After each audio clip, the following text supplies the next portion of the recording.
नमस्कार दोस्तों। महाराष्ट्र के विधानसभा चुनाव में भारतीय जनता पार्टी एवं एनडीए गठबंधन को बहुमत मिला और इस चुनाव में जैसा उम्मीद किया जा रहा था कि एनडीए गठबंधन की सरकार बनेगी वैसा ही हुआ और इसमें इंडिया गठबंधन काफी पीछे छूट गया। निश्चित रूप से पिछली सरकार जो एकनाथ शिंदे की रही, एनडीए गठबंधन की रही, वह जो भी वादे किए होंगे उस पे उन्होंने काम किया और जो काम किया उसको लोगों के बीच समझाने में भी सफल हुए। एकनाथ शिंदे की सरकार जो रही वो एनडीए गठबंधन के रूप में कार्य किया और तीनों पार्टियों को बहुत ही सफलता मिली। भारतीय जनता पार्टी को 100 सीटों से ज्यादा मिली, एकनाथ शिंदे को 50 से ज्यादा मिली एवं अजीत पवार के गुट को भी 37 सीटों के लगभग विधायक चुने गए। भारतीय जनता पार्टी के विधायक दल के नेता देवेंद्र फडणवीस को चुना गया। शिवसेना की पार्टी शिंदे गुट को एकनाथ शिंदे को विधायक दल का नेता चुना गया तथा साथ ही एनसीपी के अजीत पवार गुट में अजीत पवार जी को विधायक दल का नेता चुना गया। यह एनडीए गठबंधन की जो सरकार अभी जल्द से जल्द बननी है, जिसमें मुख्यमंत्री का चुनाव होना है और विशेष रूप से भारतीय जनता पार्टी एवं शिवसेना शिंदे गुट दोनों पार्टियां चाहती हैं कि उनका ही मुख्यमंत्री बने।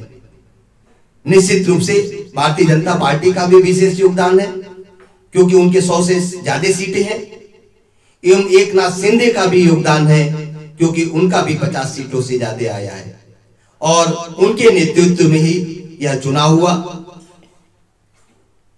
आज के रिजल्ट के बाद बहुत ही जल्द 1-2 दिनों में एनडीए गठबंधन की सरकार बननी तय है। यह सरकार पूर्ण रूप से पूर्ण बहुमत की है और यह 5 सालों तक निश्चित रूप से अच्छा काम करेगी।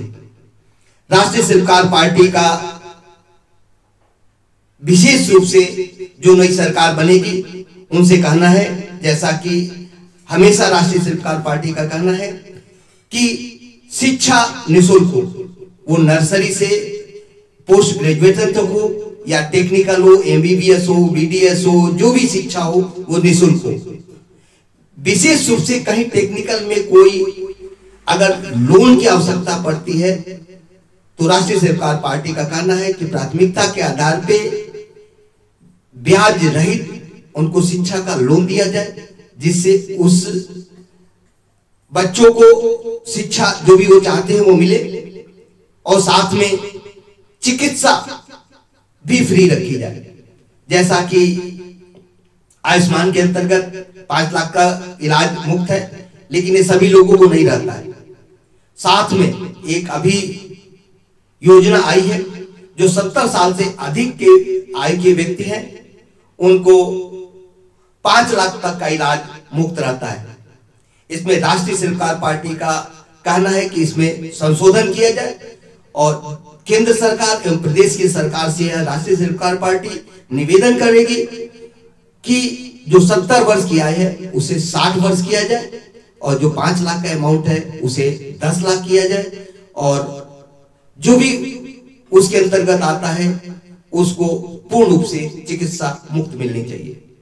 ऐसा कोई भी व्यक्ति नहीं चाहता है कि वह किसी गंभीर बीमारी से ग्रसित हो और बीमारी कभी भी किसी को आर्थिक रूप से देख करके नहीं आती है। अगर कभी कोई गंभीर बीमारी होती है अगर उसको कोई इंश्योरेंस नहीं है या कोई सरकारी सुविधा नहीं है, तो मध्यम वर्ग का व्यक्ति भी आज के समय इलाज करना इस महंगाई के समय संभव नहीं है कि वो इलाज करा पाए, जिसकी वजह से उसके परिवार को काफी हर तरीके से परेशानियों से जूझना पड़ता है। निश्चित रूप से सरकार अभी बननी है और जल्द से जल्द बननी है। जो भी मुख्यमंत्री बनेगा उसको राष्ट्रीय सेल्फार पार्टी अपनी तरफ से शुभकामना एवं बधाई देती है कि आपके नेतृत्व में सरकार बनेगी। वह आपने जो भी अपने एजेंडे में, घोषणा पत्र में आप प्रदेश की जनता को बताए हैं, उसको निश्चित रूप से, जैसे एक लाडली बहना योजना है या अन्य भी योजनाएं हैं, इसमें जल्द से जल्द सरकार बनने के बाद उसको लागू किया जाए। और साथ में जो भी उस प्रदेश की जनता के हित में काम हो, उसमें राष्ट्रीय सेल्फार पार्टी का कहना है कि प्रदेश की जनता के हित में जो भी निर्णय हो वो जल्द से जल्द लिए जाए और बेहतर तरीके की सरकार जैसे पिछली बार चली उससे भी अच्छी सरकार चले। निश्चित रूप से यह एनडीए गठबंधन की जीत है। इंडिया गठबंधन काफी पीछे रहा। एनडीए ने अपनी बात को जनता के में रखने में कामयाब हुआ और एक बार अंत में एनडीए गठबंधन के सभी दलों को राष्ट्रीय सेल्फार पार्टी बधाई देती है, शुभकामना देती है कि आप सरकार में अच्छे तरीके से अपनी प्रदेश की जनता की सेवा करें। जय हिंद, जय भारत, जय राष्ट्रीय सेल्फार पार्टी।